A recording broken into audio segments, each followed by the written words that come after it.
Virus. Dari influenza hingga flu biasa, kita semua pernah mengalami penyakit yang tidak menyenangkan ini. Mereka mudah menular dengan cepat berpindah dari satu inang ke inang lain dengan jarak dekat atau kontak fisik. Ini juga berarti bahwa virus mudah menyebar dan jika jumlah yang terinfeksi melampaui yang dapat diobati, itu dapat melumpuhkan seluruh infrastruktur kesehatan dunia. Rumah sakit yang penuh, mandat perilaku, dan kematian terus-menerus adalah elemen dari pandemi di seluruh dunia. Tidak heran wabah zombie dan penyakit dari laboratorium adalah tempat umum untuk film horor dan video game. Penyakit benar-benar menakutkan dan kemungkinan besar karena dunia telah dikuasai oleh penyakit pada beberapa kesempatan yang membuat mereka begitu menakutkan. Wabah pes, pandemi influenza yang hebat, dan bahkan pandemi COVID-19 adalah semua peristiwa yang telah memusnahkan sebagian besar umat manusia, dan jika dibiarkan, virus penyakit mungkin dapat memusnahkan kita semua. Tentu, kamu dapat mengambil tindakan untuk menjaga dirimu tetap aman, tapi siapa bilang mutasi tidak mustahil? Sebuah penyakit yang mengubah biologisnya sendiri untuk mengatasi resistensi dan melanjutkan penyebarannya bisa menjadi mimpi buruk germafob dan memiliki konsekuensi serius bagi seluruh dunia. Tentu saja kita masih berbicara tentang penyakit biasa, tapi bagaimana jika virusnya tidak normal? Bagaimana jika itu bisa disebut anomali? Masuklah ke organisasi SCP. Bagi mereka, virus anomali adalah yang paling sulit diamankan, ditahan, dan dilindungi dari bumi. Tidak sulit untuk membayangkan mengapa menahan virus seringkali melibatkan penyebaran tindakan pencegahan dan informasi keselamatan, terkadang distribusi vaksinasi dan obat-obatan. Pada dasarnya, untuk menghentikan virus, orang harus terlebih dulu tahu apa yang mereka hadapi. Saat kamu beroperasi di bawah kerahasiaan yang harus dijaga organisasi, opsimu untuk penyebaran informasi menjadi jauh lebih rumit. Tentu saja dengan sifat anomali penyakit yang harus dihadapi organisasi jauh lebih aneh dan jelas lebih berbahaya daripada jenis flu lainnya. Mungkin kamu sudah akrab dengan SCP-008, penyakit penular dengan kode nama wabah zombie yang mematikan tubuh korban dan membusukkannya. Tapi database organisasi SCP di Rusia memiliki virus mematikannya sendiri. SCP-1007-RU juga dikenal sebagai virus Nicht. Dijuluki setelah filsuf Jerman terkenal yang menciptakan istilah Tuhan sudah mati dan mengeksplorasi tema nihilisme, sebuah ideologi yang menyelidiki ketidakbermaknaan kehidupan, alam semesta, dan keberadaan manusia. Jika itu tidak memberimu petunjuk bahwa anomali ini mengerikan, maka tunggu sampai kita mendalami file ini. SCP-1007-RU mengingat sifatnya yang menular disimpan di ruang penahanan keamanan tinggi yang dimaksudkan untuk mengunci anomali dari dunia. Ruang ini dilengkapi dengan sistem 3 kunci udara yang mencegah kebocoran yang tidak disengaja dan akses yang tidak diinginkan. Akses ke ruang penahanan SCP-1007-RU dilengkapi dengan serangkaian prosedur penahanan khususnya sendiri. Peneliti harus mengenakan pakaian pelindung yang terisolasi yang memungkinkan tidak ada bahan dari dalam ruangan untuk melakukan kontak dengan tubuh mereka. Setelah pekerjaan mereka dengan SCP-1007-RU selesai, mereka harus mandi sterilisasi untuk membersihkan partikel berbahaya yang mungkin tertinggal dari tubuh mereka. Dan jika itu tidak cukup, mereka dipaksa untuk dikarantina selama 6 jam, diisolasi dari yang lain di organisasi sampai atasan mereka benar-benar yakin bahwa mereka tidak menunjukkan tanda-tanda infeksi. Jika anggota kebetulan terkontaminasi setelah kontak dengan SCP-1007-RU, organisasi mempertimbangkan kepentingan terbaik mereka dan segera mengeutanasia mereka. Diikuti dengan kremasi jenazah untuk memastikan semua bahan biologis dihancurkan seluruhnya karena berbahaya.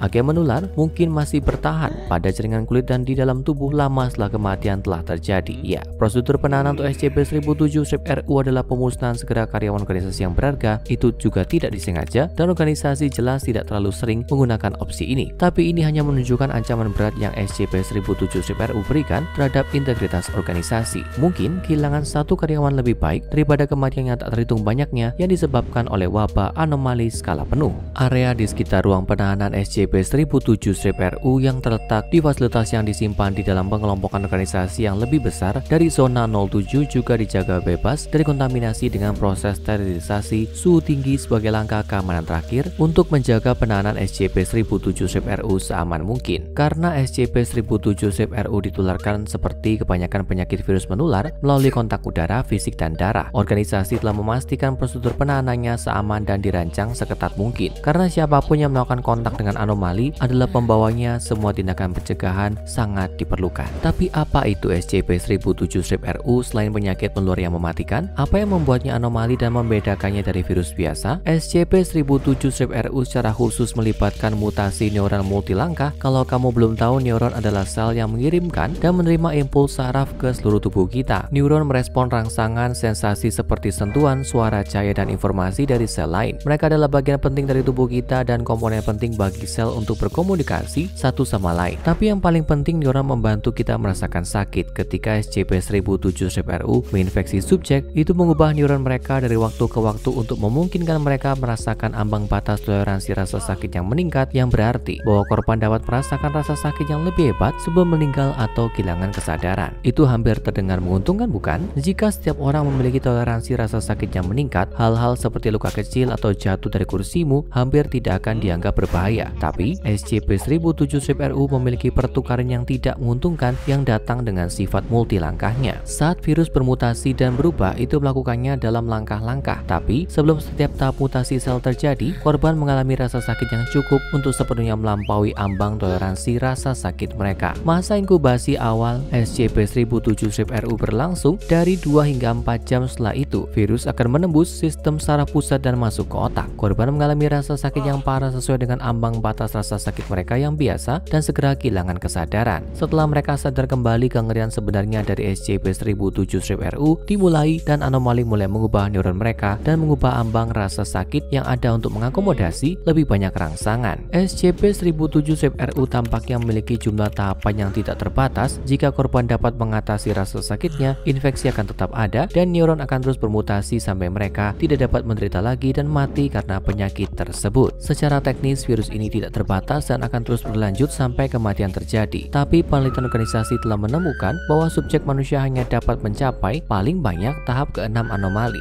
Setelah itu mereka mati. Tidak ada satupun subjek tes yang bertahan hingga iterasi ke-7 virus karena diyakini terlalu menyakitkan bagi tubuh manusia. Tapi jika subjek mencapai ambang rasa sakit yang mustahil ini, kemungkinan besar mereka tidak akan bertahan lebih lama. Anehnya, ketika organisasi bereksperimen dengan SCP-1007-RU pada seekor tikus, itu bertahan 9 tahap di dalam anomali. Namun rasa sakit itu terlalu berat untuk diamati oleh para peneliti dan keputusan dibuat untuk mematikan makhluk malang dari kesengsaraannya segera setelahnya. Setiap tahap mengikuti pola yang sama, memungkinkannya untuk diprediksi dan diukur di semua subjek tes. Pertama, subjek akan mengalami rasa sakit yang parah tepat di bawah ambang batas toleransi rasa sakit mereka saat ini. Setelah 36 jam, rasa sakitnya akan meningkat, tumbuh lebih besar dan lebih berbahaya bagi korban sampai akhirnya kehilangan kesadaran. Beberapa menit kemudian, ketika subjek telah sepenuhnya sadar kembali, tahap berikutnya dimulai dan proses itu berulang. Hanya saja kali ini ambang rasa sakitnya meningkat seiring waktu. Proses ini akan terus berulang dan tumbuh lebih mematikan sampai subjek berakhir sekarat karena tingkat rasa sakit yang parah di luar pemahaman kita. Yang membuat penyakit ini semakin parah untuk terkena adalah rasa sakit ini tidak dapat dikurangi. Organisasi pasti telah mencoba dari analgesik hingga obat penenang dan tentu saja beberapa agen memetika yang dirancang untuk mengurangi sensasi menyakitkan, tapi tidak ada yang berpengaruh pada individu yang terinfeksi oleh SCP-1007-RU. Mereka dipaksa untuk menahan rasa sakit tanpa penenang apapun selama 36 jam penuh sebelum pingsan. Mereka bahkan tidak bisa kehilangan kesadaran sebelum tahap berakhir, yang berarti bahwa satu-satunya jeda dari SCP-1007-RU adalah beberapa menit singkat di antara tahap sebelum semua proses berulang lagi dan lagi. Menariknya, periode tidak aktif di antara tahapan yang disebut periode keheningan tampaknya meningkat secara eksponensial seiring berjalannya waktu. Periode pertama berkisar antara 48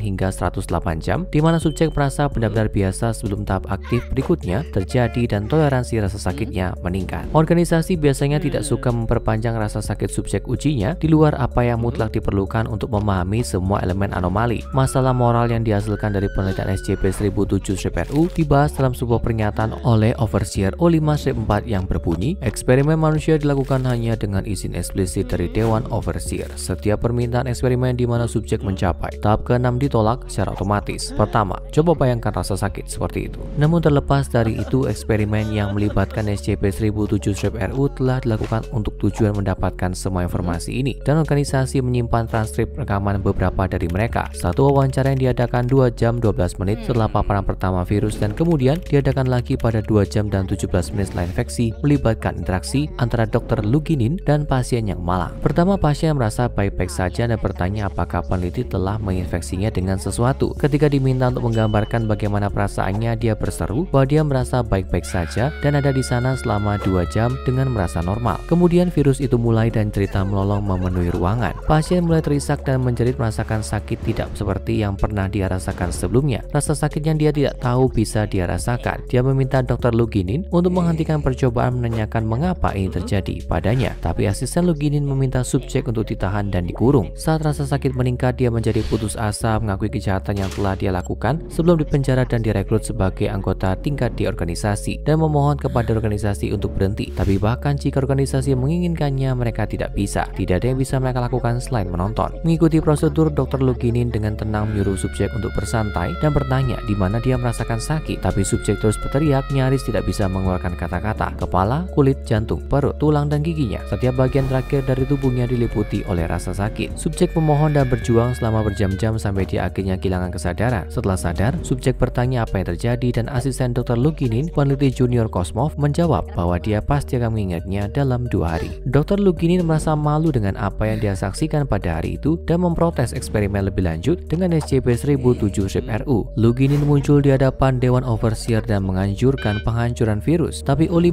tidak dapat mengakomodasi permintaannya karena mereka telah sangat membatasi eksperimen dan tidak yakin bagaimana mengambil tindakan untuk membasmi virus sepenuhnya. Luginin mengundurkan diri dari proyek penelitian SCP-1007-RU dan posisi kepala penelitian diberikan kepada asistennya, peneliti junior Kosmov. Terlepas dari kurangnya pengalaman dan kecenderungan sadis Kosmov untuk berpanjang dan mengamati eksperimen, Luginin dibebaskan. Namun evaluasi psikologis Kosmov masih dalam batas yang dianggap dapat diterima oleh organisasi dan dia diberi izin untuk memiliki kendali penuh atas semua materi penelitian SCP-1007-RU. File diakhiri dengan satu catatan yang ditulis oleh Kosmov tak lama setelah naik menjadi kepala riset. Izin telah diberikan untuk eksperimen yang melibatkan manusia hingga tahap ke-9. MS Kosmov. Sekarang tonton SCP-610 Daging yang Benci dan SCP-500 Panacea untuk penyakit dan penyembuhan yang lebih aneh.